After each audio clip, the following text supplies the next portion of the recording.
बेटा हम लोगों ने जो टॉपिक स्टार्ट किया है that is acid base salt and oxide. अभी तक जो इस टॉपिक में हमने चीज़ें डिस्कस की हैं, मैं बड़ी जल्दी से क्विक रिव्यू आप लोगों को दे देता हूं ताकि आप लोगों को एक आइडिया हो जाए। और फिर पहले हम इसके कुछ एग्जाम क्वेश्चंस करेंगे और उसके बाद बेटा हमने सबसे पहले एसिड की डेफिनेशन को पढ़ा। हमने कहा substance which donate hydrogen ion when dissolve in water. इसकी एक और डेफिनेशन भी होती है एसिड और बेस की, on the basis of proton. हम कहते हैं एसिड्स प्रोटॉन डोनर और बेस जो होती है वो प्रोटॉन एक्सेप्टर होती हैं। ये बेटा हमने इसके एग्जांपल्स की थी जी। इसके बाद कुछ कॉमन एसिड थे बेटा, इनके नाम आप लोगों ने लास्ट में याद रखने, भी आपको आइडिया हो जाएगा। फिर बेटा ओवरऑल हमने प्रॉपर्टीज ऑफ एसिड की जब बात की तो इनका टेस्ट की बात की, इलेक्ट्रोलाइट बिहेवियर हमने किया, पीएच की बात की, लिटमस पेपर के क्या इफेक्ट होता है। फिर बेटा हमने ये पढ़ा कि स्ट्रॉन्ग एसिड, देखे ना ये दो स्कोर का क्वेश्चन होता है, इसमें एक होता है बेटा a substance which donate hydrogen ion. ये चीज एसिड को डिफाइन कर रही है। स्ट्रॉन्ग से मुराद होता है कंप्लीटली डिसोसिएट और इससे इरिवर्सिबल के एरो से हम रिप्रेजेंट करते हैं। फिर इसी तरीके से बेटा वीक एसिड हमने कहा, normally carbon containing acid weak acids होती हैं जिसमें कार्बन आ जाए, ethanoic acid, organic acid, carbonic acid होता है। फिर बेटा हमने सबसे पहले पढ़ा था रिएक्शन विद मेटल, उसमें हमने कहा कि सारी मेटल्स जो होती हैं एसिड के साथ रिएक्ट करके, डाल्यूट एसिड के साथ रिएक्ट करके salt and hydrogen gas. Exception हमने इन चार मेटल की पढ़ी थी, ओ लेवल आई जीसीएससी तक, copper, silver, gold and platinum. मैं बार बार रिपीट कर रहा हूं, हमने डाल्यूट एसिड की बात की, रीजन ये थी कि कॉपर मेटल कंसेंट्रेटेड के साथ रिएक्ट कर सकती है। इसमें बेटा हमने ऑब्जर्वेशन को डिस्कस किया था कि हमारे पास हाइड्रोजन गैस प्रोड्यूस होती है, मेटल डिसॉल्व हो जाती है, ये बेटा हमने टेम्परेचर वगैरह राइज हो जाता है। और स्पेक्टेटर आयन के बारे में मैंने आपको बताया था, ion which remain unchange during the reaction. फिर बेटा हमने ये डिफरेंट और चीजें डिस्कस की थी और मेटल्स के बारे में डिस्कस किया था। फिर इसके बाद बेटा आयनिक इक्वेशन मैंने आपको लिखना सिखाया था। फिर इसके बाद हमने रिएक्शन विद बेस, जब हम नॉर्मली बेस कह रहे होते तो हम कहते हैं मेटालिक हाइड्रोक्साइड। इसमें बेटा हमने कहा था साल्ट एंड वाटर, एच और ओ एच इक्वल होना चाहिए। अब इसके बेस पे हमने देखा कि 1 मोल सल्फ्यूरिक एसिड का कंप्लीट न्यूट्रलाइजेशन के लिए 2 मोल ओ एच चाहिए, पोटेशियम हाइड्रोक्साइड हो या कोई भी। जबकि HCl के 1 मोल को 1 मोल OH चाहिए, H3PO4 के 1 मोल को 3 चाहिए। तो हम इन्हें monobasic acid, dibasic acid and tribasic acid, इस तरह हमने इन्हें डिवाइड किया था बेटा। फिर बेटा हमने एसिड बेस या न्यूट्रलाइजेशन रिएक्शन की आयनिक इक्वेशन पढ़ी थी, which is H positive plus OH negative changing into water molecule. फिर बेटा मेटालिक ऑक्साइड, याद रखिए मेटालिक ऑक्साइड भी बेस होते हैं, न्यूट्रलाइजेशन रिएक्शन कहती हैं। नॉर्मली हम ये वो मेटालिक ऑक्साइड ले रहे होते हैं विच आर पार्शली सॉल्युबल और इनसॉल्युबल इन वाटर। तो इसमें कॉपर ऑक्साइड वाला मैंने आपको बताया था, कलर चेंज इसमें बेटा हमने डिस्कस किया था, कलरलेस सल्फ्यूरिक एसिड से ब्लू कलर हो जाता है, कॉपर ऑक्साइड ब्लैक होता है। फिर बेटा हमने ये इसके सारी की सारी आयनिक इक्वेशन और ये बेटा हमने डिस्कस किया था। ये बेटा फिर मैग्नीशियम ऑक्साइड को हमने डिस्कस किया। फिर reaction of acid with metallic carbonate, exam hit में हमने सॉल्युबिलिटी के बारे में डिस्कस किया था, और मेटालिक हाइड्रोजन कार्बोनेट का बेटा हमने डिस्कस किया था। और ये बेटा हमारे पास लास्ट चीज। इसके बाद बेटा मैंने आपको ये वर्कशीट दी थी, इस वर्कशीट में हम लोगों ने, अच्छा इस वर्कशीट में बेटा हमने ना ये पहला वाला क्वेश्चन किया था। अब बेटा अगर हम बाकी क्वेश्चन देखें, ये मैं बेटा आप सबसे बार बार रिक्वेस्ट कर रहा हूँ, काइंडली हर एक बच्चा वर्कशीट्स लाजमी क्या करे, क्योंकि एग्जाम क्वेश्चन जितने आप करेंगे उतनी बेटा आपकी अंडरस्टैंडिंग इंप्रूव होगी। Dilute ethanoic acid react with sodium carbonate, आप क्लियरली देख सकते हैं हमें वो बता रहा है इथेनोइक एसिड सोडियम कार्बोनेट। अब देखें जो यहाँ पे पहली स्किल है वो ये कि आपको इन कंपाउंड के फार्मूले का पता होना चाहिए। आपको पता हो कि इथेनोइक एसिड का क्या फार्मूला है, सोडियम कार्बोनेट का क्या फार्मूला है। फिर वो हमें कह रहा है sodium ethanoate and 2 other product. अब आपको ये भी पता होना चाहिए जब मेटालिक कार्बोनेट एसिड के साथ रिएक्ट करते हैं तो क्या क्या बनता है। तो देखें बेटा आपके पास, ये देखिएगा ये इथेनोइक एसिड है, CH3COOH। वैसे एसिड एक्वस होते हैं, आप बेशक यहाँ पे एक्वस भी लिख सकते हो। फिजिकल स्टेट ए लेवल में कंपलसरी होती हैं, ओ लेवल आईजीसीएसई में अगर रिक्वायर्ड हो तो एग्जामिनर मेंशन कर देता है। सोडियम कार्बोनेट, मैंने आपको बताया था कुछ हमारे पास मेटालिक कार्बोनेट वाटर सॉल्युबल होती हैं, उनमें sodium carbonate, potassium carbonate, ammonium carbonate है। इनके रिएक्शन से बेटा हमारे पास साल्ट बनता है सोडियम इथानोएट। अच्छा याद रखें, हम जब नॉर्मली साल्ट लिखते हैं ना बेटा, उसमें हम कैटाइन को पहले लिखते हैं, एनाइन को बाद में लिखते हैं। जैसे मिसाल के ऊपर मैं NaCl लिख रहा हूं, जैसे बेटा हम यहाँ पे कैल्शियम सल्फेट लिख रहे हैं। लेकिन ऑर्गेनिक केमिस्ट्री में बेटा हम क्या करते हैं, ऑर्गेनिक केमिस्ट्री में हम एनाइन को पहले लिख सकते हैं, जैसे यहां पे मैंने लिखा CH3, सॉरी, अच्छा पहले से मैं सारे को हटा देता हूं पहले, आई एम सॉरी। ये देखें बेटा, आपके पास जो इथानुइक एसिड है, इथानुइक एसिड में हमारे पास नंबर 1 इथानुएट आयन है। जिस तरह सल्फ्यूरिक एसिड होता है ना, सल्फेट आयन, नाइट्रिक एसिड में नाइट्रेट आयन, इसी तरीके से इथानुइक एसिड में इथानुएट आयन। सोडियम के ऊपर प्लस चार्ज होता है। अब नॉर्मली मैंने आपको कहा कि साल्ट हम जब लिखते हैं तो कैटाइन पहले लिखते हैं, बट इन ऑर्गेनिक केमिस्ट्री हम एनाइन को पहले लिख सकते हैं, सोडियम इथेनोएट, प्लस बेटा हमारे पास साथ में बनेगा वाटर, प्लस बेटा कार्बन डाइऑक्साइड। सोडियम के जितने भी कंपाउंड हैं they are water soluble, water liquid, carbon dioxide gaseous. तो इसमें बेटा आपने यहाँ पे देखा 2 सोडियम है, इसलिए बेटा आप यहाँ पे 2 से मल्टीप्लाई कर लें, यहाँ पे भी 2 से मल्टीप्लाई कर लें। अब बेटा वाटर और कार्बन डाइऑक्साइड बैलेंस है, ये बेटा आपके पास 2 स्कोर की इक्वेशन आ गई। अब बेटा मुझे बताइएगा, किसी भी बच्चे को कोई कंफ्यूजन, कोई प्रॉब्लम बेटा इसमें जी? फिजिकल स्टेट एग्जामिनर मांगे तो O लेवल IGCSE में हम लाजमी लिखते हैं, अदरवाइज बेटा हम लोग कंपलसरी नहीं होता जी। है बेटा कोई कंफ्यूजन, कोई प्रॉब्लम बेटा? अच्छा, अब बेटा आप लोगों ने खुद से भी मुझे एक्टिवली पार्टिसिपेट करके ये चीजें बतानी है। क्वेश्चन क्या है हमारे पास? Question is very simple. Dilute hydrochloric acid added to separate sample of copper two oxide. Transition metal में हम हमेशा ब्रैकेट में ऑक्सीडेशन स्टेट लिखते हैं, and copper two carbonate which collectively give the copper two chloride. यानी कहने का मकसद ये है कि इनमें से कौन सा है जो रिएक्ट कर सकता है।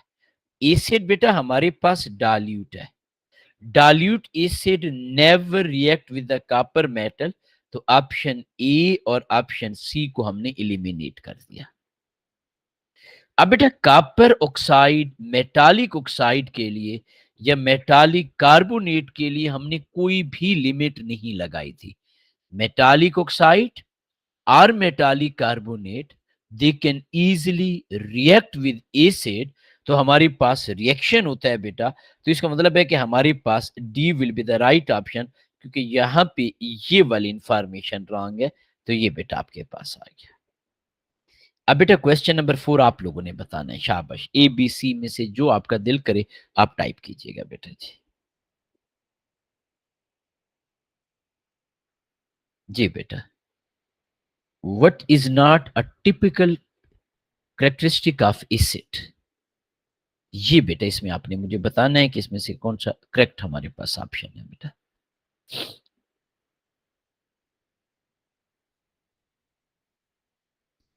बी बेटा, according to one student B. अच्छा बिल्कुल ठीक है, बी में बेटा वेरी गुड बेटा। बी में ना आप अगर गौर से देखें तो इसने ऑल जो लिखा हुआ है that is the technical mistake. They react with all metal to produce hydrogen, this is wrong. कौन कौन सी मेटल बेटा? Copper, silver, gold and platinum. ये मेटल डाल्यूट एसिड के साथ, ये देखें ये टिपिकल प्रॉपर्टी ऑफ एसिड, ये डाल्यूट एसिड के साथ रिएक्ट करके हाइड्रोजन गैस नहीं बनाती। तो दिस इज, यहां पे देखिएगा, यहां पे भी वो कह रहे हैं नॉट मीन, आपके पास कौन सी इंफॉर्मेशन एक्चुअली वो है? तो ये बेटा हमारे पास बी इज नॉट करेक्ट बेटा। अब बेटा वो कह रहे हैं कि compound P react with hydrochloric acid to produce a gas that turn lime water milky. अच्छा, अब हमने ना ये टेस्ट ऑफ गैसेस है, हमने अभी तक टेस्ट ऑफ गैसेस नहीं पढ़ा क्योंकि हमारा स्टार्ट है इस टॉपिक का। लेकिन मैं आपको थोड़ा सा बता दूं, लाइम वाटर मिल्की जो होता है, एक तो होता है लाइम वाटर। एक मिनट में यहाँ पे बेटा आपको बता देता हूँ ताकि आपके लिए प्रॉब्लम ना हो। पहले नंबर पे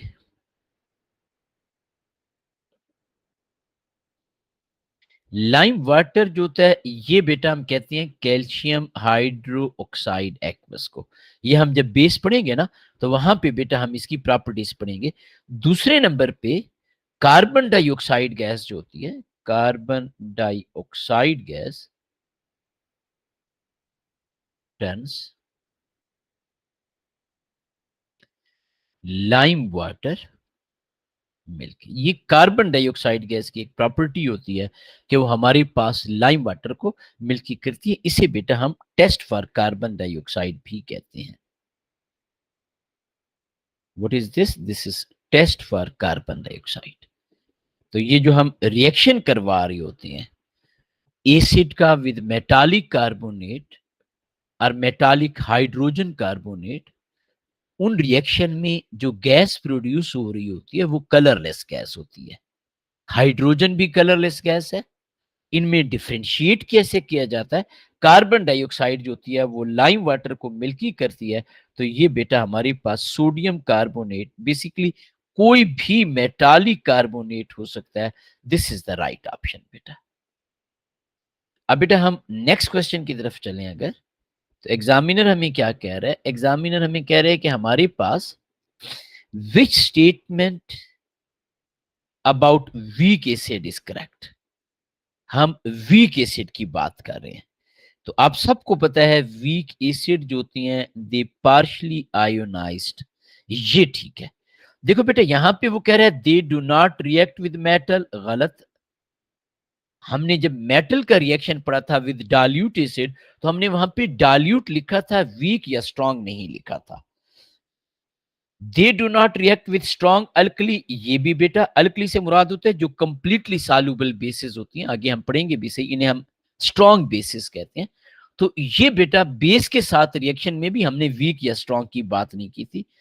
और पीएच वैल्यू 0 से 2 के दरमियान स्ट्रॉन्ग एसिड की होती है, लिहाजा ये ऑप्शन भी हमारे पास रॉन्ग है। तो हमारे पास जो करेक्ट ऑप्शन है वो बेटा हमारे पास ही आ गया थी।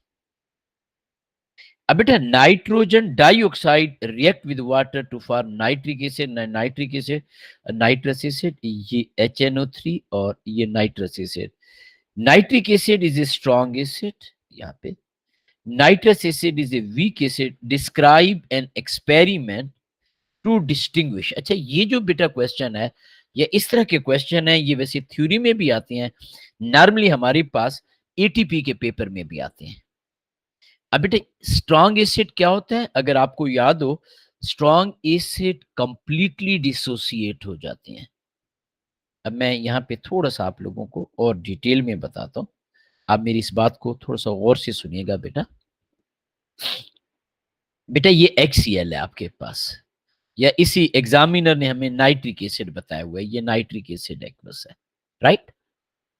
ये अगर स्ट्रॉन्ग एसिड है तो ये कंप्लीटली डिसोसिएट होगा। What mean by completely dissociate? हमारे पास जितने मोल भी नाइट्रिक एसिड के होंगे, लेट्स से हम अपनी डिस्कशन के लिए कह देते हैं कि हमारे पास 1 मोल नाइट्रिक एसिड है, तो हमारे पास जब ये कंप्लीटली डिसोसिएट होगा तो हाइड्रोजन आयन का भी 1 मोल होगा, नाइट्रेट आयन का भी 1 मोल होगा। नॉर्मली हम इसकी कंसेंट्रेशन लिखते हैं, आप अगर इसे 1 मोल पर डीएम क्यूब लिखें तो ये भी बेटा 1 मोल पर DM cube, and this one will also be 1 मोल पर DM cube, completely dissociate. Nitrous acid जिसे बेटा वो कह रहा है कि वीक एसिड है, वीक एसिड बेटा पार्शली डिसोसिएट होता है, रिवर्सिबल का साइन है। रिवर्सिबल से मुराद ये होता है कि हमारे पास सारा का सारा एसिड डिसोसिएट नहीं होगा। अगर बेटा ये लेट से आप 1 मोल पर डीएम क्यूब ले रहे हैं, तो hydrogen ion will be lesser than 1 mole per dm cube. Why these are lesser than 1 mole per dm cube? Reason is that हमारे पास ये जो एसिड है नाइट्रस एसिड, ये सारा का सारा हाइड्रोजन आयन में चेंज नहीं हुआ। एक्चुअली कुछ hydrogen ion reverse reaction show कर रही हैं, वो दोबारा इसमें चेंज हो रही है। तो अब बेटा आप बड़े क्लियरली कह सकते हैं सोल्यूशन में हाइड्रोजन आयन की कंसेंट्रेशन ज्यादा है। सोल्यूशन में हाइड्रोजन आयन की कंसेंट्रेशन ज्यादा है, और अगर हाइड्रोजन आयन की कंसेंट्रेशन ज्यादा होगी तो इसका मतलब है मोर कंसेंट्रेशन मीन फास्टर रिएक्शन। तो नाइट्रिक एसिड किसी भी सब्सटेंस के साथ, लेट्स से मेटल के साथ फास्ट रिएक्ट करेगा as compare to nitrous acid. क्या कहा बेटा मैंने? मैं भी इस क्वेश्चन की तरफ भी आता हूं। ये एक मैं आपको जर्नलाइज्ड रूल बता रहा हूं।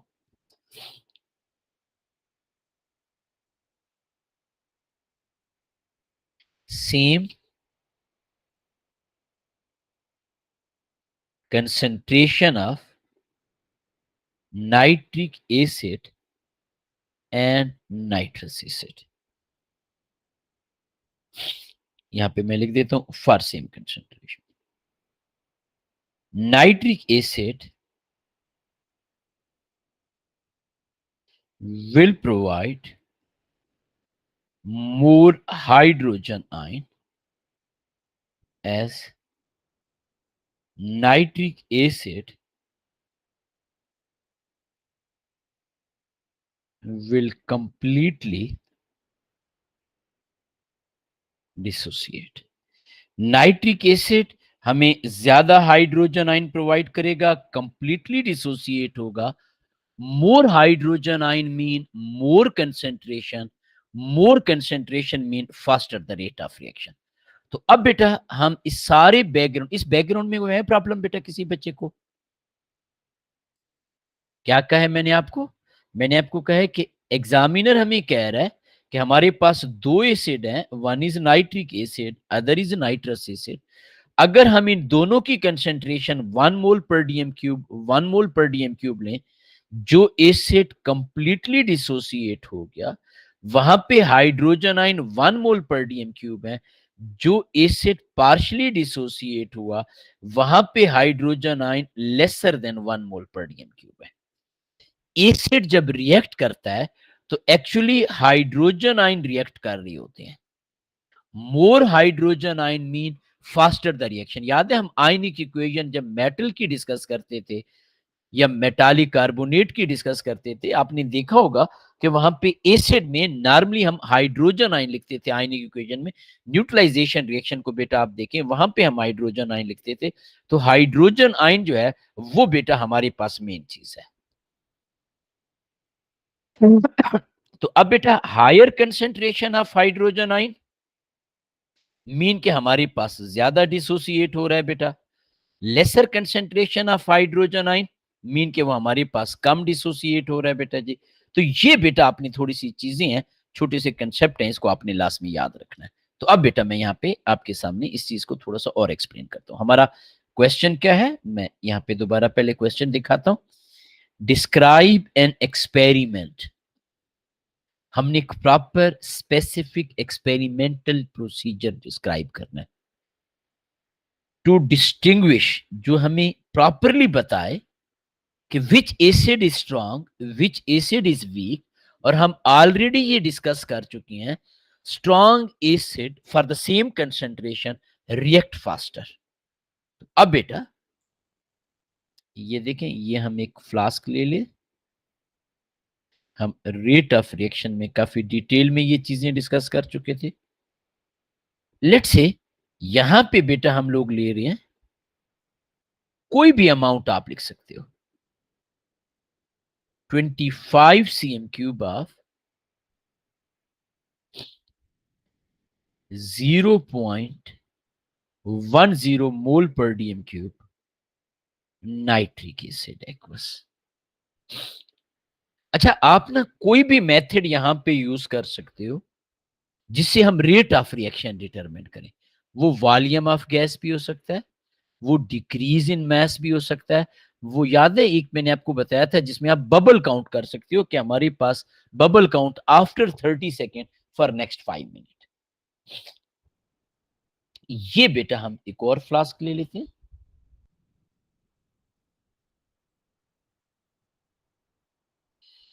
यहां पे बेटा हम बिल्कुल सेम वॉल्यूम, ताकि हमारे पास सारी की सारी वेरिएबल सेम रहे, 25 cm³ ऑफ 0.102 डेसिमल प्लेस तक नार्मल मोल पर DM cube nitrous acid HNO2 aqueous.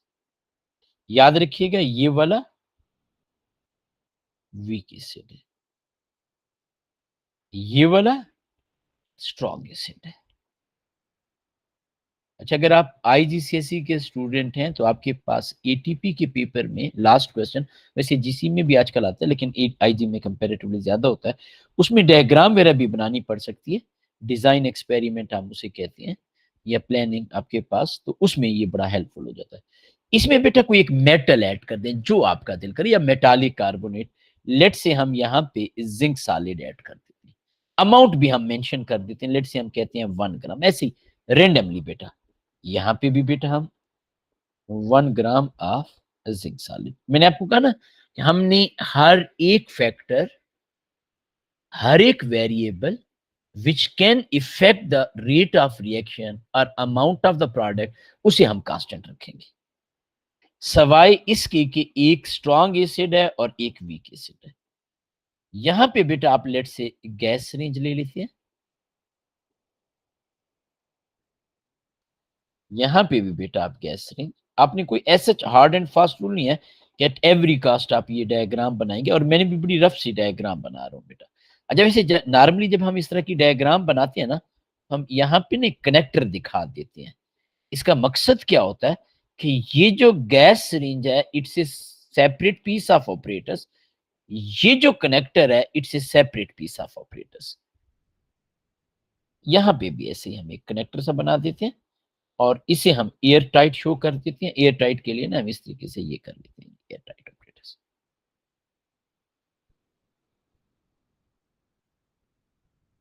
Record volume of hydrogen gas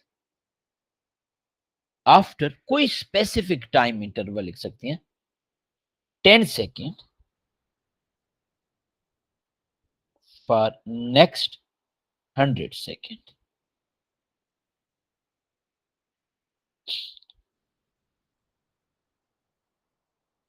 rate of reaction for nitric acid,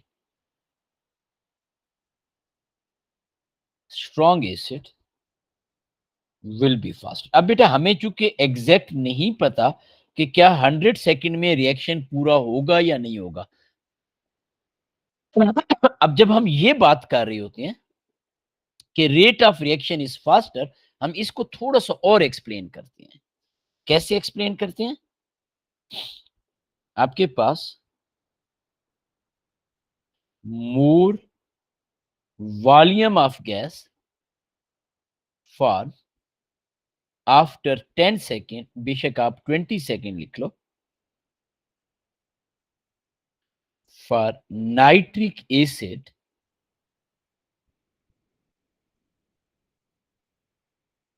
as compared to nitrous acid HNO2, or zinc will use more quickly for nitric acid। Zinc को हम यहां पे preferably नहीं लिखते, मैं इसलिए लिख रहा हूं कि ऑप्शन ना मार्किंग स्कीम में 3-4 दिए होते हैं। प्रेफरेबल इसलिए नहीं लिख रहे कि हमने यहाँ पे डायग्राम में गैस रेंज बनाई है, हमने रेट ऑफ रिएक्शन दिखाना है। आप ये भी कह सकते हो कि हमारे पास 100 cm क्यूब ऑफ गैस या 50 cm cube of gas in nitric acid will form more quickly as compared to nitrous acid. So anything, any concept related with that, beta, that will be helpful बेटा आपके पास।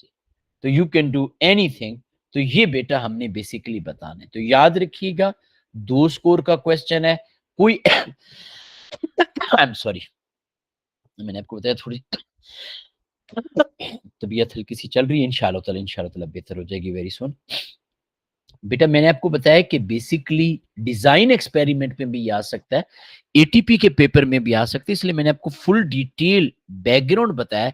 Otherwise आप बिल्कुल direct लिख सकते थे कि हमने 25 cm cube of 1 mole pair DM cube nitric acid लिया, नाइट्रस एसिड लिया, दोनों में हमने जिंक मेटल ऐड की, mass of zinc decrease more rapidly in nitric acid, more fizzing occur in nitric acid, faster rate of reaction in nitric acid, number of bubbles per unit time formed in nitric acid are greater. After 10 seconds, more volume of gas is formed. Anything, any point which is related with rate of reaction, वो हम लिखेंगे। एक score हमारा ये है कि हम ये डिजाइन करें कि हम रेट कैसे डिटरमिनेट कर रहे हैं, और एक स्कोर हमारा कंपैरिजन का है। क्या मतलब डिजाइन करें? जैसे मैंने यहां पे ये डिजाइन किया और मैंने यहां पे volume of gas after 10 second till 100 second, that is called design thing. यानी हम प्रोसीजर ऐसा बता रहे हैं जो हमें प्रॉपरली एक्सप्लेन करे कि कैसे हमारे पास रिएक्शन होगा, and then we are talking about the rate. अब है बेटा कोई कंफ्यूजन, कोई प्रॉब्लम बेटा किसी बच्चे को? जी बेटा। नहीं है बेटा किसी बच्चे को बेटा कोई प्रॉब्लम? गुड, शाबाश, थैंक यू बेटा जी। अब बेटा हमारे पास नेक्स्ट क्वेश्चन है, which statement about weak acid such as ethanoic acid is correct? अब बेटा यहाँ पे इसने ना हमें 4 एक ऑप्शन दिए हैं और वो कह रहा है कि इनमें से कौन सी 2 ऑप्शन करेक्ट है। आप देखें हर एक में दो। It react with carbonate, yes. Weak acid हो, स्ट्रॉन्ग एसिड हो, वो कार्बोनेट के साथ लाजमी रिएक्ट करते हैं। हमने कहीं पे भी ये बात नहीं की कार्बोनेट के साथ रिएक्ट नहीं करते। तो इसका मतलब ये हुआ कि 1 ऑप्शन करेक्ट है, तो सी और डी तो नहीं हो सकते क्योंकि इसमें 1 है ही नहीं। दूसरे नंबर पे बेटा वो हमें कह रहे हैं कि it does not neutralized by sodium hydroxide, ये गलत है बेटा। ये बेटा क्यों हमारे पास गलत है? क्योंकि हमने वीक एसिड की जब न्यूट्रलाइजेशन रिएक्शन पढ़े हैं, वीक एसिड के जब हमने रिएक्शन विद बेस पढ़े हैं, हमने कहीं पे भी ये बात नहीं की कि वीक एसिड या स्ट्रॉन्ग एसिड बेस के साथ रिएक्ट करेगा या नहीं करेगा। हमने कहा acid reacting with base changing into salt and water. It turn, अच्छा ये तो वैसे ही हमें पता चल गया, वैसे 2 भी गलत हो गया, ये ऑप्शन भी, लेकिन मैं बता देता हूँ। लिटमस पेपर को ब्लू नहीं करते। मैंने आपको बड़े क्लियरली बताया था कि बी बी बेस, बी से मुराद पहले बेस, और इस बी से मुराद होता है ब्लू। बेस लिटमस पेपर को ब्लू करती है। अगर बेस लिटमस पेपर को ब्लू करती है तो एसिड रेड करेगा। तो ये बेटा आपके पास it only partially ionised in aqueous solution, ये ठीक है। तो हमारे पास दिस इज द ऑप्शन बेटा।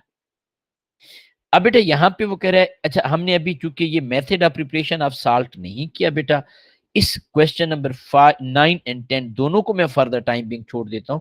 ये बेटा हमारे पास डिजाइन एक्सपेरिमेंट के क्वेश्चन है। अभी ये चीज डिटेल में नहीं पढ़ी क्योंकि हमारा पूरा यूनिट कंप्लीटली फिनिश नहीं हुआ। मैं इन दोनों को फर्दर टाइम बिंग छोड़ देता हूँ।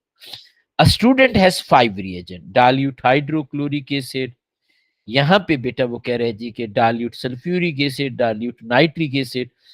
फिर वो कह रहे हैं कि हमारे पास calcium carbonate, copper carbonate, how many soluble salt can be form. अच्छा एक चीज मैं आपको बता दूं, हम लोगों ने ना अभी तक सॉल्युबल और इनसॉल्युबल साल्ट के बारे में नहीं पढ़ा। ये भी इसी यूनिट में method of preparation of salt में है, लेकिन वो मैं आपको इसलिए बताऊंगा कि आपको आगे भी कुछ ना कुछ क्वेश्चन मिलेंगे तो आपको कहीं पे प्रॉब्लम ना हो। तो हम कुछ जर्नलाइज्ड रूल्स हैं सॉल्युबिलिटी के, वो बेटा हम पढ़ लेते हैं। कोई ऐसे टेंशन वाली बात नहीं है, बहुत आसान से रूल है। इंशाल्लाह आपको प्रॉब्लम नहीं होगा।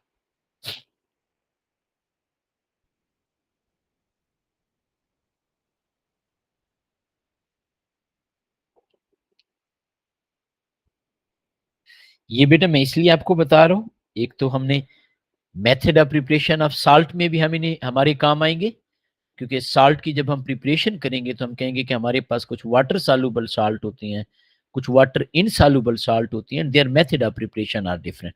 और वैसे भी इसमें भी एसिड बेस वाले में भी कुछ क्वेश्चन में ये यूज होंगे बेटा। बहुत सिंपल से रूल है, कोई ऐसे टेंशन वाली बात नहीं है। Number one, all. अच्छा बेटा ये मैं रूल्स जो हैं वो लिख रहा हूं जो ओ लेवल आईजीसीएसई की रिक्वायरमेंट है। All compounds of sodium,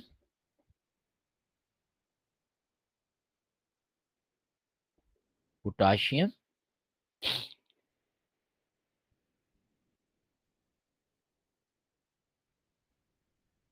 ammonium and nitrates are water soluble. क्या मतलब बेटा, हमने बेसिकली क्या बात की है? हम कह रहे हैं कि हमारे पास कोई भी कंपाउंड हो, किसी भी किस्म का कोई कंपाउंड, अगर उस कंपाउंड में आपके पास सोडियम आयन है, कोई भी कंपाउंड बेटा जो आपका दिल करे आप कंपाउंड कंसिडर कर सकते हो। लेट से मैं यहां पे लिख रहा हूं Na2SO4। अच्छा ऐसा हम कंपाउंड लिखते हैं जिसका आपने हो सकता है नाम ही ना सुना हो, Na2S2O7। अभी तक हमने, आल्दो कि हम आगे हो सकता है कहीं पढ़े, लेकिन अभी तक आपने इसका नाम ऐसा सच नहीं सुना। आपको तो परेशान होने की जरूरत नहीं है। If you see the sodium, the compound is water soluble. The only trick is that कि आपने ये देखना है कि क्या उस कंपाउंड में सोडियम है। If answer is yes, sodium है, कंपाउंड इज वाटर सॉल्युबल। अच्छा जरूरी नहीं है सिर्फ sodium. If your compound contain potassium, की your compound is water soluble. देखें बेटा, हम यहां पे लिख देते हैं लेट से K2CO3। अब आप कोई आपको टेंशन लेने की जरूरत नहीं है। You can see potassium is written over here, K is written over here, whatever is the compound, this compound is water soluble. इसी तरीके से बेटा अगर आप कंपाउंड को देखते हो और कंपाउंड में अमोनियम आयन आपको नजर आ रहा है, अमोनियम का फार्मूला होता है NH4 पॉजिटिव। अब आपके पास कोई भी कंपाउंड है, एनी कंपाउंड, लेट से आप कहते हो अमोनियम फास्फेट NH4 3PO4, कोई भी बेटा किसी किस्म की कोई भी चीज आप देखते हो, आपको कंपाउंड के अंदर अमोनियम नजर आ गया, NH4 नजर आ गया, आप कहते हो yes this compound is water soluble. क्या चीज आपको किसने ट्रिगर किया? अमोनियम ने। तो आप इजीली डिसाइड कर सकते हो। अगर कंपाउंड में नाइट्रेट है बेटा, नाइट्रेट होता है NO3-1, ये हम सारे के सारे फार्मूले ऑलरेडी पढ़ चुके हैं। जैसे मैं यहां पे लिख रहा हूं CaNO3 ट्वाइस, आपको कोई टेंशन लेने की जरूरत नहीं है। यू जस्ट सा that nitrate is present, compound is water soluble. तो हमारे पास बेटा रूल वन, कंसेप्ट वन, अगर हमारे पास कंपाउंड में सोडियम आयन प्रेजेंट है, अगर कंपाउंड में पोटाशियम आयन प्रेजेंट है, जरूरी नहीं है सोडियम और पोटाशियम दोनों प्रेजेंट हो, वन ऑफ देम, अगर कंपाउंड में अमोनियम आयन प्रेजेंट है, यानी among these three any one, nitrate present है, compound is water soluble. We are continuously talking about water soluble. हम ये नहीं कह रहे कि वो हमारे पास कंपाउंड जो है वो अल्कोहल सॉल्युबल होगा, ऑर्गेनिक कंपाउंड सॉल्युबल होगा, no not at all. We are talking about water soluble. दूसरे नंबर पे बेटा हमारे पास अच्छा, याद रखिएगा, मैं बार बार एक चीज रिपीट कर रहा हूं कि ये जो हम रूल्स पढ़ रहे हैं, these rules are with respect to IGCSE, और आप कह सकते हो कि GCE सिलेबस आउटलाइन। इनमें, इन रूल्स के अंदर हम ओवरऑल सॉल्युबिलिटी रूल जो हम A2 में बच्चों को पढ़ाते हैं, वो बेटा, या सॉल्युबिलिटी प्रोडक्ट एक कंसेप्ट होता है, वो हम नहीं पढ़ रहे, हम एक जर्नलाइज्ड किस्म की इंफॉर्मेशन पढ़ रहे हैं। तो रूल 2 बेटा हमारे पास क्या है, हम यहाँ पे बिल्कुल बेसिक सी चीजें डिस्कस करते हैं। All halites are water soluble except silver halite and lead halite. अब बेटा मैं इसको पहले एक्सप्लेन करता हूं कि इससे क्या मुराद है। हम ये हिलाइट, पहले तो आपको ये पता होना चाहिए, ऑब्वियसली आपको पता है, मैं यहाँ पे रिवाइज करवा देता हूँ बेटा। हिलाइट कहते हैं ग्रुप 7 के एनाइन। ए लेवल में हम इन्हें बाय द वे ग्रुप 17 भी कहते हैं हमारे पास।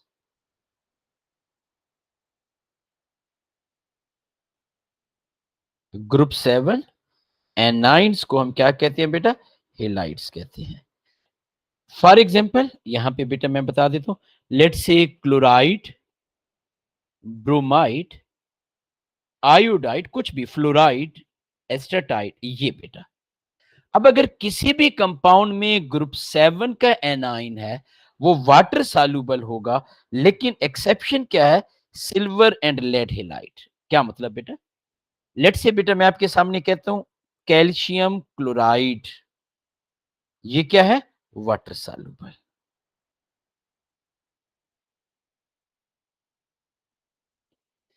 अब बेटा मैं आपके सामने कहता हूं, लेट से मैग्नीशियम ब्रोमाइड, आप क्या कहते हो, वाटर सॉल्युबल। मैं यहां पे बेटा आपको कहता हूं जी आयरन 3 आयोडाइड, ये क्या है बेटा, वाटर सॉल्युबल।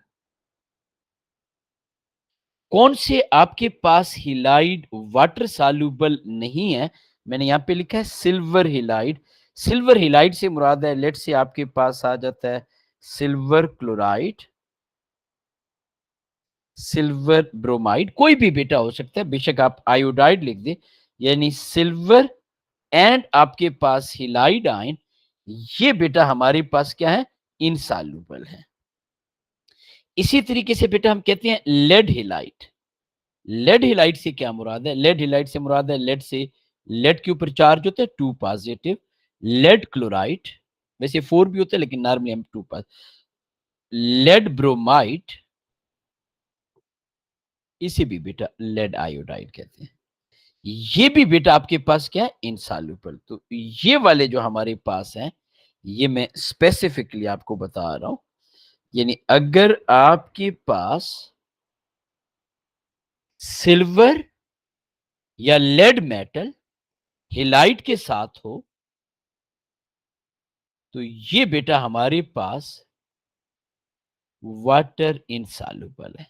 अब देखिए हमने दो रूल्स पढ़े। हमने रूल नंबर 1 ये पढ़ा कि हमारे पास किसी भी कंपाउंड के अंदर सोडियम हो, पोटाशियम हो, अमोनियम हो या नाइट्रेट हो, दे आर वाटर सॉल्युबल। हम दूसरे नंबर पे क्या कह रहे हैं, कंपाउंड में अगर ग्रुप 7 का एनाइन हो, यानी हेलोजन हमारे पास हो, हिलाइड आयन, बेसिकली एनाइन के लिए आईडी हम यूज करते हैं, हिलाइड आयन हो, क्लोराइड, ब्रोमाइड, आयोडाइड, कोई भी, और साथ में बेटा हमारे पास सिल्वर या लेड हो, तो दे विल बी इनसॉल्युबल। इसके अलावा अगर कोई भी और सब्सटेंस हो सिल्वर और लेड के अलावा, तो that will B water soluble. अब बेटा हम यहाँ पे तीसरे नंबर पे, टोटल 4 रूल्स हैं, कोई परेशान नहीं होना। तीसरे नंबर पे हम कहते हैं कि हमारे पास ऑल सल्फेट्स आर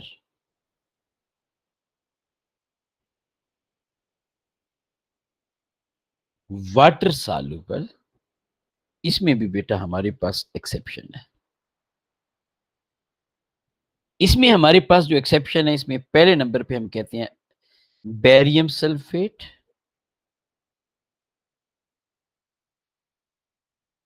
अब एक्सेप्शन से मुराद है ये बेरियम सल्फेट BeSO4 ये इनसॉल्युबल है। अच्छा, वैसे स्ट्रॉन्शियम सल्फेट भी होता है, लेकिन again as I said earlier, हम सिर्फ और सिर्फ ओ लेवल IGCSE के सिलेबस को माइंड में रखेंगे। इसके बाद बेटा हम यहाँ पे लेड सल्फेट, लेड सल्फेट बेटा हमारे पास इसका फार्मूला होता है PbSO4। अब बेटा आपके पास स्पेशली GCE के कुछ पेपर्स में कैल्शियम सल्फेट का भी जिक्र होता है, तो हम यहाँ पे लिख देते हैं कैल्शियम सल्फेट। हालांकि स्ट्रॉन्शियम बेरियम और कैल्शियम के इन बिटवीन है, and strontium sulphate is also insoluble, लेकिन हमें उसकी फिलहाल जरूरत नहीं है। हम सिर्फ और सिर्फ इनकी कोई भी कंपाउंड हो, उस कंपाउंड में अगर सल्फेट है बेटा, क्या है बेटा, उस कंपाउंड में अगर सल्फेट है तो वो वाटर सॉल्युबल होगा, एक्सेप्ट दीज थ्री। ये तीन हमारे पास क्या है, वाटर इनसॉल्युबल। इसके अलावा बेटा कोई भी सल्फेट है, लेट से मैं यहां पे लिखता हूं कॉपर सल्फेट, यहां पे बेटा मैं आपके सामने लिख रहा हूं जिंक सल्फेट, यहां पे बेटा मैं आपके सामने लिख रहा हूं सोडियम सल्फेट, यहां पे बेटा मैं आपके सामने लिख रहा हूं अमोनियम सल्फेट। अमोनियम के ऊपर चार्ज +1 होता है, EnH4 2s। कोई भी सल्फेट किसी भी किस्म का बेटा जिसमें इन तीन मेटल के अलावा कोई और मेटल है, बेरियम, लेड एंड कैल्शियम। अच्छा बेटा, मैं आप में से कुछ बच्चे हो सकता है सोच रहे हो कि सर हमें स्ट्रॉन्शियम का बता रही हैं, लिखा नहीं है। ये बेटा अब स्पेशली हम टीचर इसलिए आप लोगों को बताते हैं कि बाज़ औक़ात बच्चे क्या करते हैं, उन्हें कोई चीज ना आए तो चैट जीपीटी से पूछ लेते हैं। तो आपको पता होना चाहिए कि आपके सिलेबस की रिक्वायरमेंट क्या है। इसलिए बेटा मैं आप लोगों को बाज़ औक़ात बताता हूँ, सिर्फ आपके फायदे के लिए। इसके अलावा कोई भी और हो बेटा, तो ये हमारे पास क्या है, वाटर सॉल्युबल। अब आप चैट जीपी से पूछोगे या किसी और आप चैटबॉट से पूछोगे, तो वो तो बेटा आपको ओवरऑल बताएगा, वो ओ लेवल IGCSE या ए लेवल के सिलेबस की स्पेसिफिकेशन नहीं बताएगा। तो इसलिए हमें बच्चों को शुरू से गाइड करना होता है, और आजकल के दौर में गाइड करना ज्यादा हो जाता है जी। 3 रूल हो गए। Number 1, sodium potassium ammonium nitrate water soluble, halide सवाए सिल्वर और लेड के बाकी वाटर सॉल्युबल, सल्फेट सारे soluble except barium, lead and calcium के।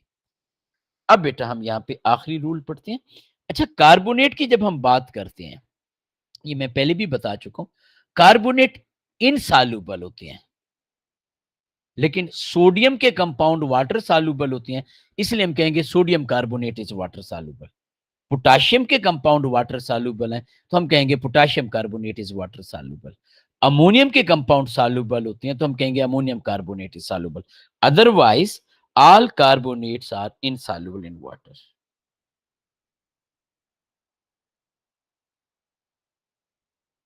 Carbonates are insoluble in water. For example, calcium carbonate, magnesium carbonate आपके पास आ जाते हो, कोई भी आप यहां पे लिख देते हो जिंक कार्बोन, सॉरी कार्बोनेट हम कर रहे थे, zinc carbonate, copper carbonate, aluminium carbonate etcetera. इसमें बेटा हमारे पास एक्सेप्शन क्या है, इसमें हमारे पास एक्सेप्शन है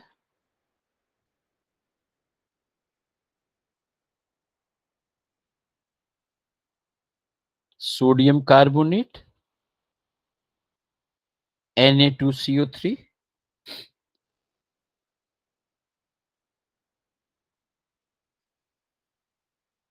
पोटाशियम कार्बोनेट, K2CO3, एंड हम यहां पे कहते हैं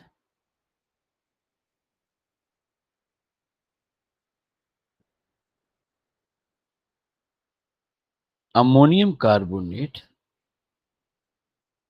NH4 twice CO3 are water soluble.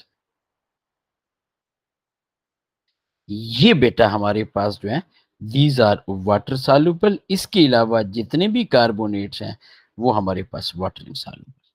अब देखें बेटा, मैं थोड़ा सा क्विकली रिवाइज करवा देता हूं ताकि आप लोगों को प्रॉब्लम ना। हमने 4 बेसिक रूल्स पढ़े हैं।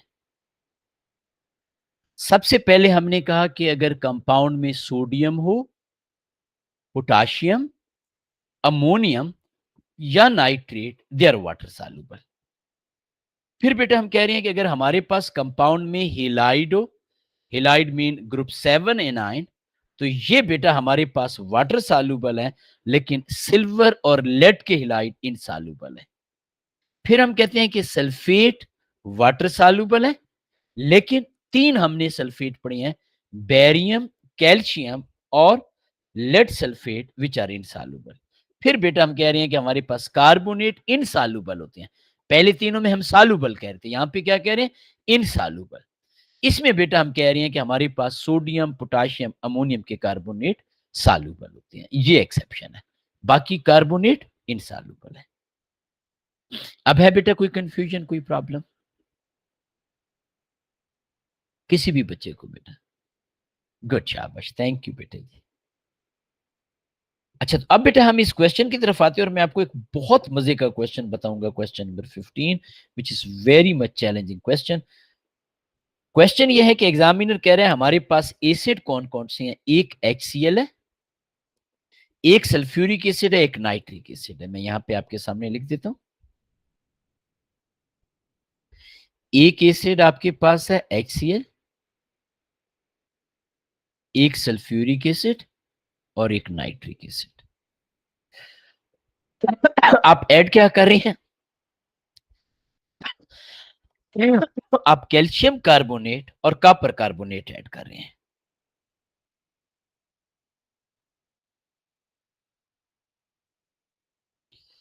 अच्छा बेटा, कैल्शियम कार्बोनेट का जब आप HCl के साथ रिएक्शन कराएंगे तो आपके पास प्रोडक्ट आ जाएगा calcium chloride aqueous, which is water soluble. हमें कोई टेंशन लेने की जरूरत नहीं है। कैल्शियम कार्बोनेट का जब आप रिएक्शन सल्फ्यूरिक एसिड के साथ कराएंगे तो हमारे पास कैल्शियम सल्फेट बनेगा, जो मैंने आपको कहा कि इनसॉल्युबल होता है ये बेटा। और all nitrates are water soluble. जब आप इसका नाइट्रिक एसिड के साथ रिएक्शन कराएंगे तो ये बेटा हमारे पास calcium nitrate aqueous water soluble. तो इसमें एक सॉल्युबल, दो सॉल्युबल, ये कैल्शियम कार्बोनेट जब इनके साथ रिएक्ट करेगा। कॉपर कार्बोनेट जब ये रिएक्ट करेगा बेटा, तो इसमें बेटा हमारे पास कॉपर क्लोराइड बनेगा। All chlorides are water soluble except silver and lead, तो ये वाटर सॉल्युबल है एक्वस। कॉपर सल्फेट बनेगा। All sulphate are water soluble except calcium, lead and barium, तो ये भी वाटर soluble है। And all nitrates are water soluble, तो ये भी बेटा हमारे पास ये नाइट्रेट NO3 कर लेते हैं, this is also water soluble। तो ये तीनों वाटर soluble हैं, यहाँ पे 2 वाटर soluble हैं, तो टोटल आपके पास 5 salts आ गए विच आर वाटर soluble। तो ये बेटा आपके पास बी इज द आंसर। अच्छा, अब बेटे एक यहां पे आ जाते हैं क्वेश्चन नंबर 15। पहले बेटा आप लोग ट्राई करें, फिर बेटा मैं आपको बताता हूं। शाबाश। क्वेश्चन नंबर 15 मैं फुल डिटेल में बेटा आपको एक्सप्लेन करूंगा इंशाअल्लाह ताला। आपके पास 1 मिनट है बेटा, 2 मिनट है, चलें क्या याद करेंगे। सॉल्युबिलिटी रूल्स को बेटा आपने लाजमी लाजमी देखना है एंड ट्राई दिस क्वेश्चन। शाबाश।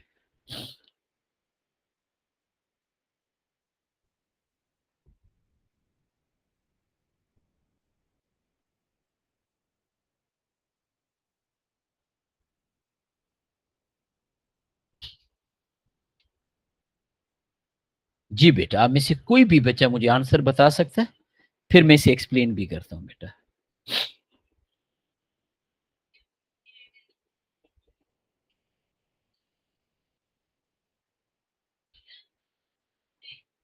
डी बेटा, अकॉर्डिंग टू वन स्टूडेंट। और क्या रीजन है बेटा डी की? और कोई बचा बेटा जी? शाबाश। अच्छा, अब बेटा मैं आपको ना एक्सप्लेन करता हूँ, कोई ऐसी टेंशन वाली बात नहीं है। इस क्वेश्चन में है थोड़ा सा ट्रिक। ए बेटा मोहम्मद कह रहे मैं इसे एक्सप्लेन करता हूँ बेटा। बेटा क्वेश्चन को आपने सबसे पहले गौर से देखना है, गौर से पढ़ना है, because this is very tricky question. Examiner हमें कह रहा है 1 mole sample of each solid carbonate, lead, calcium, barium and magnesium reacted in turn with excess dilute sulfuric acid, which sample of carbonate will release the greatest volume of carbon? अब बेटा पहले number पे अगर हम इनकी balance chemical equation लिखें, एक examiner हमें कह रहा है lead carbonate, calcium carbonate, barium and magnesium, इन तीनों केसेस में एग्जैक्टली सेम इक्वेशन होगी आपके पास। ये बेटा आपके पास है H2SO4 एक्वस। लेट से अगर आप मैग्नीशियम कार्बोनेट के साथ रिएक्शन करा रहे हैं, अभी मैं जानबूझ के फिजिकल स्टेट नहीं लिख रहा, तो आपके पास प्रोडक्ट बनेगा magnesium sulphate, carbon dioxide and water. अगर बेटा आप इसी सल्फ्यूरिक एसिड का रिएक्शन बेरियम कार्बोनेट के साथ करवाएं, तो बेटा हमारे पास जो प्रोडक्ट बनेगा वो बनेगा barium sulphate, carbon dioxide and water. अगर बेटा आप इसी का रिएक्शन सल्फ्यूरिक एसिड का आप यहां पे कैल्शियम कार्बोनेट के साथ कराएं, तो हमारे पास प्रोडक्ट बनेगा calcium sulphate plus carbon dioxide plus water. और अगर हम इसी सल्फ्यूरिक एसिड का रिएक्शन लेड कार्बोनेट के साथ करें, तो हमारे पास प्रोडक्ट बनेगा lead sulphate plus carbon dioxide and plus water. मैंने जानबूझ के फुल डिटेल में सारी की सारी इक्वेशन लिखी है। दोबारा क्वेश्चन देखिएगा, हमारे पास लेड कार्बोनेट है, हमने उसकी भी इक्वेशन लिखी, calcium carbonate, barium carbonate and magnesium carbonate, सबके लिए 1 mole sample of solid carbonate है। इन all these cases sulphuric acid is in excess. आपको याद होगा अगर हमारे पास एक रिएजेंट एक्सेस में है, तो आपके पास जो सेकंड रिएजेंट है वो हमारे पास होता है लिमिटिंग रिएक्टेंट।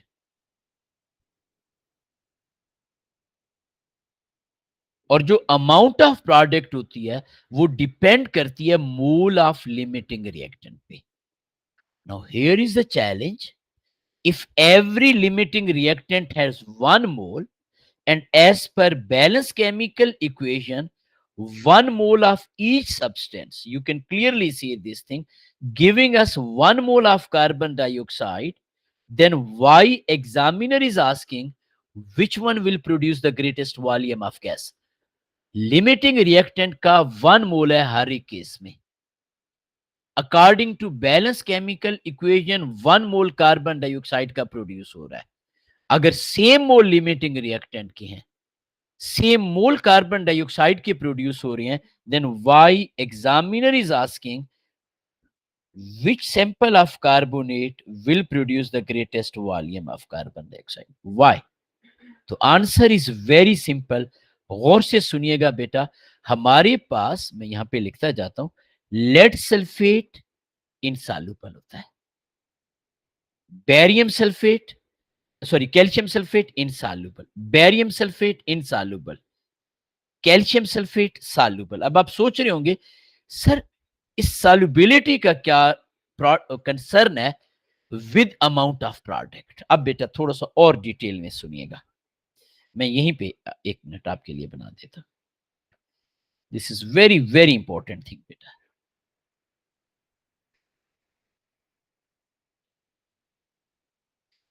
ये देखें, ये हमारे पास रेड कलर का मैंने यहां पे सल्फ्यूरिक एसिड बना लिया। क्या बना लिया बेटा? Sulphuric acid. ये बेटा हम यहां पे ये मैं मेटालिक कार्बोनेट ऐड कर रहा हूं। अब बेटा हो क्या रहा है, एक मिनट, हो ये रहा है कि ये जो मेटालिक कार्बोनेट है ये रिएक्ट कर रहा है एसिड के साथ, एसिड के पार्टिकल आ रही हैं बेटा and they are colliding with this और मेटालिक कार्बोनेट रिएक्ट कर रहा है। अब बेटा सिचुएशन क्या है, जब मेटालिक कार्बोनेट इसके साथ रिएक्ट कर रहा है तो इन 3 केसेस, एक मिनट मैं इस डायग्राम को थोड़ा सा मॉडिफाई कर लेता हूं जैसे हमने बनाया। इन 3 केसेस कौन कौन से बेटा, हमारे पास in the case of lead sulphate, in the case of हमारे पास calcium sulphate, in the case of barium sulphate, हमारे पास क्या बन रहा है बेटा, इनसॉल्युबल साल्ट बन रहा है। मैं डिफरेंट कलर से इनसॉल्युबल साल्ट बना रहा हूं। इनसॉल्युबल साल्ट कवर कर रहा है, ये देखिएगा बेटा, ये इनसॉल्युबल साल्ट कवर कर रहा है मेटालिक कार्बोनेट को। क्या कर रहा है बेटा, कवर कर रहा है। ये देखो रेड कलर से मैंने कवर कर दिया जी, ये देखिएगा ये रेड कलर उसको कवर कर रहा है। अब जब बेटा उसे कवर कर रहा है तो इसका मतलब है कि हमारे पास after some time there must be some amount of metallic carbonate which is no longer available to react। और अगर हमारे पास metallic carbonate is no longer, यानी बेसिकली पॉइंट को समझिएगा मैं क्या कहना चाह रहा हूं, ये बेटा मेटालिक कार्बोनेट है, ये बेटा इसके ऊपर एसिड की सॉरी इसकी इनसॉल्युबल साल्ट की लेयर आ गई, ये बेटा साल्ट जो है नीचे रेड कलर वाला ये प्रोटेक्टेड हो गया बाय इनसॉल्युबल लेयर। अब एसिड इसके साथ कोलाइड ही नहीं कर रहा, इसका मतलब ये हुआ कि ये जिनमें इनसॉल्युबल साल्ट बन रहा है जैसे लेड सल्फेट है, कैल्शियम सल्फेट है, barium sulphate, in these cases metallic carbonate like lead carbonate, calcium carbonate, barium carbonate, ये तीनों के तीनों कार्बोनेट अंडर प्रोटेक्टिव लेयर आ गए। कौन सी लेयर, इनसॉल्युबल साल्ट की। So they will not completely react, when they are not completely reacting they will not produce the 1 mole of carbon dioxide। तो ये हमारे पास तीनों ऑप्शन रॉन्ग हो गई, यहां पे कंप्लीट रिएक्शन होगा और ये हमारे पास होगा जी। अब बात की समझ आई है बेटा, मैं फिर से रिपीट कर देता हूं, हमारे पास बेरियम कार्बोनेट, हमारे पास calcium carbonate, lead carbonate, in all these 3 cases, किस किस में बेटा, इन तीनों में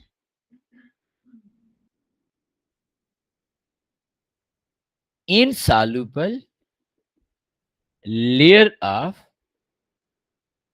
salt will prevent further reaction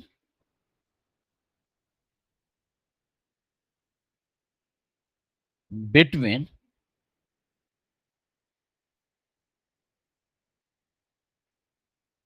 metallic carbonate and acid. यानी शुरू में कुछ रिएक्ट करेगा, हम यहां पे कह रहे हैं फर्दर रिएक्शन, यानी स्टार्ट में ऑब्वियसली जब तक इनसॉल्युबल साल्ट नहीं बनता ये हमारे पास होगा, but when salt is form उसके बाद बेटा रिएक्शन हमारे पास स्टॉप हो जाएगा and when reaction will stop तो ऑटोमेटिकली बेटा हम कहते हैं कि वो हमारे पास हो जाएगा, तो that will be the problem बेटा।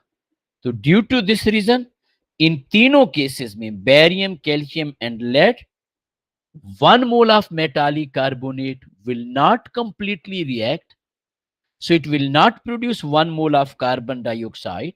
so ये तीनों ऑप्शन रॉन्ग हो गई, तो हमारे पास करेक्ट ऑप्शन क्या आ गई, मैग्नीशियम कार्बोनेट। तो ये बेटा हमारे पास इसमें कंसेप्ट है,